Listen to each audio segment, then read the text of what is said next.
Outreach Consortium. This is a forum where people in recovery can come together. We are here to encourage and support individuals on their recovery journey by sharing our own experience, strength, and hope. Our meetings consist of daily readings, meditations, devotionals, and discussions. We ask that if you're sharing, that you please follow the rules and guidelines of this page. All recovery paths are welcome. Please feel free to share, and if you have any comments, please leave them on the page, and I will address them. I'm trying to get back to my full screen here. Okay, so my name is Kelly Kirk, and I am a certified peer support specialist in Richmond County, North Carolina. And today I wanted to talk about addiction and what it is and what it does to the brain and how to start out in recovery, or some good ways to start out in recovery. So most people that are addicted started out using here and there. I know for me, I started when I was 11. I smoked pot the first time when I was 11. And, you do it here and there, and then pretty soon it's more and more. And,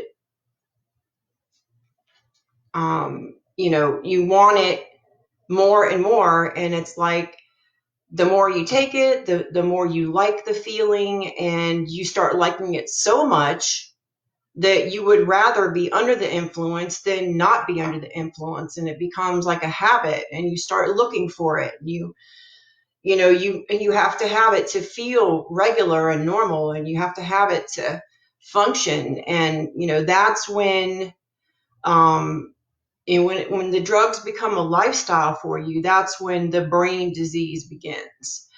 The brain gets used to the reward of the drugs.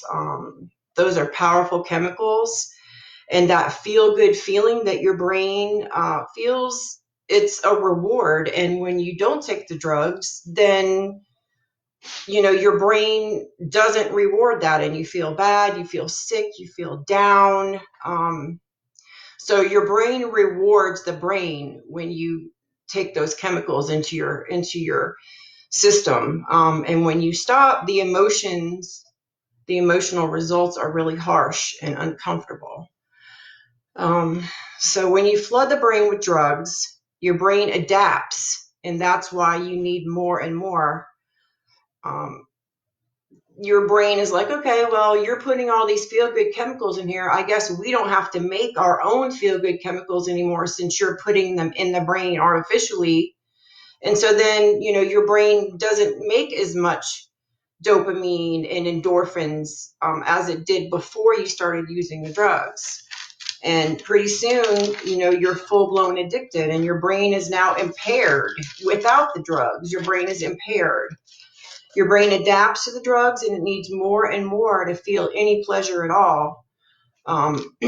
That's kind of when the liking the drugs decreases and the wanting the drugs increases. So when you're in full-blown addiction, a lot of stuff is going on. You're having all these feelings of guilt and shame.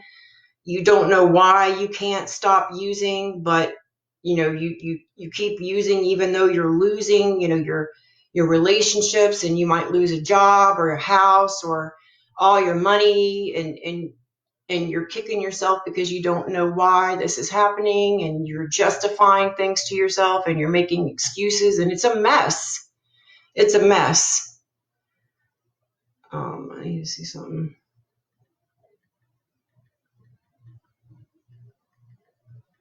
Sorry.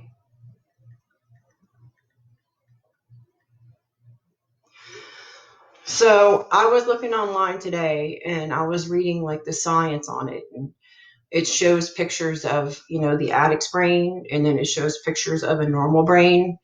And then it shows, of course, the addict's brain is like impaired. There's not as much areas lit up, and it's, it looks sick. And then it showed, after 1 month, and then after 18 months. After 1 month, the brain is still damaged, and impaired. And it takes, they said, an average of 18 months for the brain to get back to normal. So that means, if you stop abusing substances, you've got that 18 months to wait to feel normal again. And that's why a lot of people have a problem staying in recovery, because, you don't really understand how that is until you are an addict and, you're not taking the drugs anymore and you feel terrible, and every day is a struggle just to get up, and you wish to God you could go back and make different choices, but you can't, you're stuck, and so it's really important at that point to make some big decisions. And the most important thing is to go get help. You cannot do it on your own. You cannot do it on your own. You really need to get some behavioral therapy. You need to see a counselor. And what I always recommend is, if you can go to treatment, go to treatment. Because in treatment, it's 30 days usually. You can go there, you can concentrate and focus on yourself and focus on figuring out why you were using drugs in the first place. It's a safe, sheltered place where they're going to take care of you. They're going to make sure that you're doing the things you need to do to get started on the rest of your life the right way. And, I've been to rehab many times, and, when I look back on it now, it was really, really helpful to me. Even the times when I came out and relapsed again, I took all of that with me, and rehab is a really good experience. I highly recommend that if anyone out there is using, to definitely find out if there's a treatment place that you can go to. So also, I was reading that there are certain drugs that the scientists are realizing now do more damage to the brain than other drugs. For instance, ecstasy dramatically damages the brain, which I didn't realize that. I've done that, a lot of it, and so that explains some things to me. Also, cocaine, it says a person may never fully heal from abusing cocaine. That's another big one for me. That was like my favorite thing in the world, and I did boatloads of it, so I do have a lot of memory problems, and that's probably a big part of it. But the main takeaway, I think, is that addiction is a disease, and it can't be cured. It can only be managed, just like diabetes or something like that. Stephanie, hi Stephanie. She went to treatment for 45 days. I think the longest I ever went was for 30 days.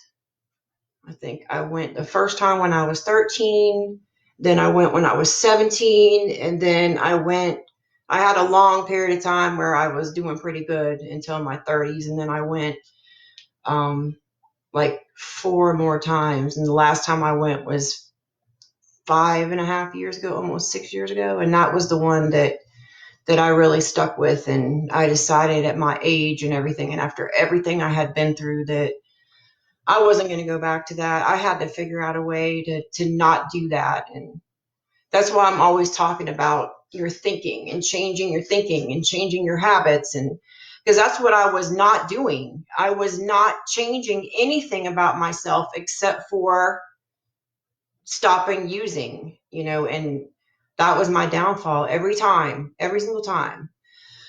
Okay, so again, addiction cannot be cured, but it can be managed.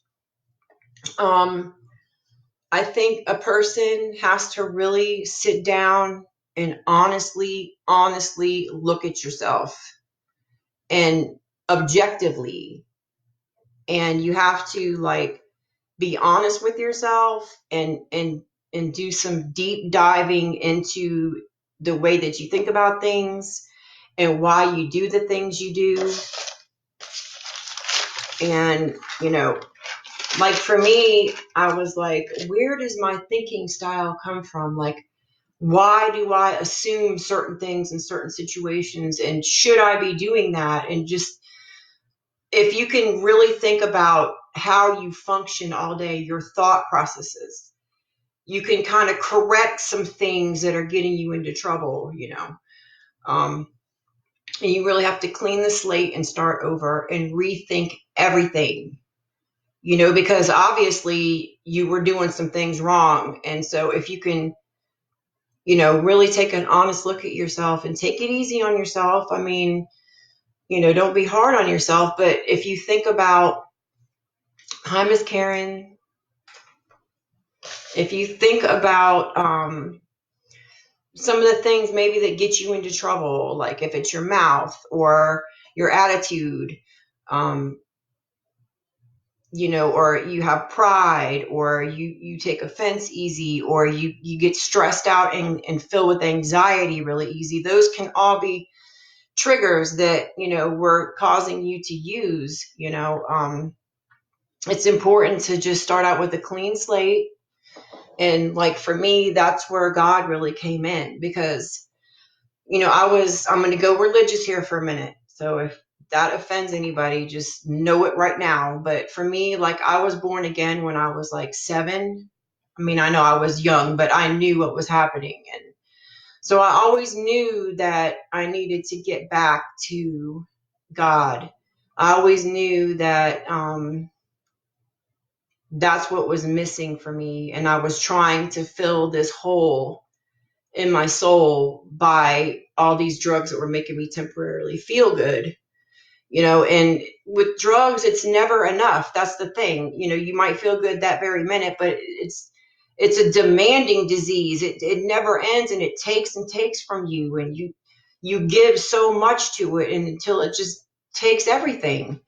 And so if you don't find something that's going to make you happy inside and make you feel fulfilled, then you're not going to be able to stop. You have to figure out how you tick and figure out what you need to do to be happy without the drugs. And I know for me personally, I needed to have a good relationship with God and with Jesus.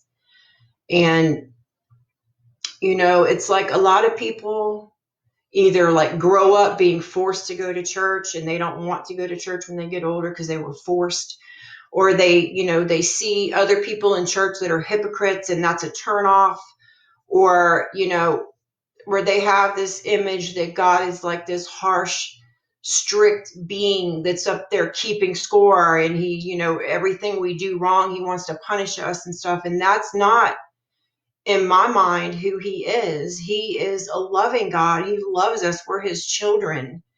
Just like how we would feel if our children were doing bad, we would correct them when they need it, but we would still, when they needed a hug or something, we would still, of course, love them, and that's how I feel that God feels about us. And that's what the Bible says. He's not keeping score. And I won't stay on it too long, but the thing that I always come back to is that, when Jesus came, he didn't come to save the people that go to church every week and are like good, upstanding citizens. He came to, he came and he ate with the tax collectors, and he ate with the prostitutes and the sinners and the dirty street people. That's who he came for, the people that need help. And I feel like he wants us to lean on him. He wants us to trust him. And that's what I've really done with my life, is I stopped trying to control everything, and I just like gave up and gave myself over to God. And I mean, we really have very little control over our lives. I mean, we can control the small things like what time we leave and what we're going to wear. But as far as what's going to happen down the road, or, we're going to get in a car accident or not, we don't have any control over that. And so it's like, and that's stuff that really stresses us out. So if you can just trust that God has got your back, and trust that that he loves you and he's going to take care of you no matter what, that takes a lot of pressure off a person. And that's something that's the core of my recovery. That's the center of everything. And I found that when I do trust God and do my best to obey him, he comes through for me every single time. It's like, I think I'm not going to have enough money for something. At the last minute, something happens and I have it. It's like, it's just awesome. Having a relationship with God or your higher power is an awesome part of recovery. So, there there's a general consensus that there's something greater than ourselves out there. And if you can hold on to that, that's a really good foundation to build your recovery on. So, I think, do some psychoanalysis, do some self-reflection, decide what changes you want to make within yourself, decide what needs to be changed and how you can change it and what steps you need to take to start working towards it. Let's say you have an anger problem or something like that, which a lot of people do have problems with anger. If you know you have an anger problem and you decide you're going to try to correct it, the next time somebody sets you off, remember that you're trying not to do that anymore. And just that realization right there is a big thing, because then you can kind of start to see where it is that you start going wrong. And if you can stop yourself before you get angry, that's the best thing to do. And so if you kind of know the things that you want to change about yourself, you can be keeping an eye out for it. And it's not going to happen overnight, but you can slowly start working towards being less anxious, or, not feeling as sad as you used to. It's like a process. So, but knowing in the beginning the things that you want to change is going to help you when, as life happens and when these circumstances come up. I definitely recommend having a counselor. Behavioral therapy is awesome. Like, excuse me, like cognitive behavioral therapy. I did that for a long time. That really, really helped me. There's a lot of different therapies out there, and, they're online now, so you don't even have to leave your home with the virus. You can get treatment online. You can telemed with a counselor. You can start medicated assisted treatment online. That's another thing. If you're really bad addicted on drugs, one of the paths you could take would be to find a doctor that gives medicated assisted treatment, and maybe get on that for a while until you can get stabilized and then move off of that. Or you could join a 12-step meeting like NA or AA. They have excellent programs. Go to a counselor, go to treatment, go to detox. There's lots of options. All you have to do is just start Googling stuff, and you'll find your way. So pick a program or a path and stick to it. Set your mind that you're going to make these changes. You're going to change everything, because remember, you can't just change one thing. As you have to treat the whole person. You have your health, your social life, your family, your job. You might even have legal problems. There's addiction affects people so deeply that it's never just one thing that needs to be fixed. It's the whole person that needs to be fixed.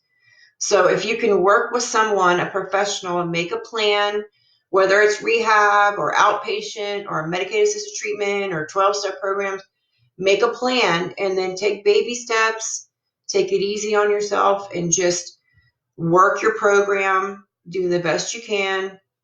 Relapses are part of recovery. I think that these programs and stuff now are realizing that, and they're building that into the recovery programs. They know that relapses happen. It's all part of recovery. So if you do relapse, don't be hard on yourself. It happens. It's okay. Just pick yourself up, dust yourself off, and keep moving forward. The important thing is that you keep moving forward. As long as you're moving forward, you're not moving backwards. So, stopping drugs is just one part of a long, complex recovery process. Addiction has serious consequences. It disrupts your life, your health, your family, your well-being. And that's one of the reasons why I get upset that people, talk bad about drug addicts, because it's not, there's this huge misconception that drug addicts are like losers or weak-minded. They don't have any willpower, they're the street people. But really, we really need as a society to realize and acknowledge that addiction is not, a consequence of being a bad person. Addiction is something that happens to someone. Yes, that person dabbled in drugs in the beginning, but I promise you, they did not intend on getting addicted. So, that's why it's important that, we watch what we say and how we say it in the world, because people hear that and they pick up on it and they think that people with this legitimate medical brain disease are bad people, and they're not. And that causes people to feel ashamed, and they don't go get help, and they don't seek help because they don't want to be labeled, and, it's an insult to be called an alcoholic or a druggie, and it shouldn't be. I mean, people with diabetes have a disease too that they can't help, but, it can be treated. And that's the same with addiction. So it's like, I think about that a lot. People are, they've got the wrong idea, and that stops a lot of good people from going to get help. So, yeah, I mean, do your research, find help for sure, make a plan, take it easy on yourself, just go slow. It's not going to all work out perfect the first time. You have to kind of find out what works for you personally. And it's never going to be a complete process. It's never going to be over. People in recovery are always going to be in recovery, and they have to keep working at it. I mean, you hear about people that have like 20 years clean and then they relapse. It's because it's never over. It's always a risk, and you always have to watch yourself and keep on your toes and make sure that you're not putting yourself in a position to use. And you have to always be, humble and gracious and grateful. And you have to be willing to change and to look at yourself honestly and realize that we don't know everything, and that, it does take a long time for our bodies and our brains to heal from addiction. And, like I've been in recovery for almost 6 years now, and I still have major memory problems. And, I mean, I know I'm a smart person, but sometimes I just totally blank out, and I know it's because of all the stuff I did, but that's okay because it's a process. So, I think that's about all I have for today, but I just mainly wanted to talk about addiction and what it does to the brain, and some things that need to be worked on in addition to just stopping using, and touch on stigma and encourage people to definitely seek treatment and make a plan for themselves, and, find their higher power and find something they can hold on to that they'll enjoy doing, because when the drugs are gone and the fun's over, you got to have something that you like doing, otherwise life's just going to be boring and dull, and that's not going to last for long with an addict. So if you can find something you like doing, even if it's something small, do it, and make sure you're planning out your time to where you're not go, go, go all the time. Make sure you're balancing yourself and eating good, getting enough sleep, taking care of yourself, and everything else will fall into place, with your family. If they've seen you in your addiction, and they don't trust you and things like that, all that stuff will work out in time. So you got to be patient, because it takes, like I said, at least 18 months for your brain to come back to normal, at least. So I think that's all I have for today. Okay. Well, thank you, everybody. Have a great day.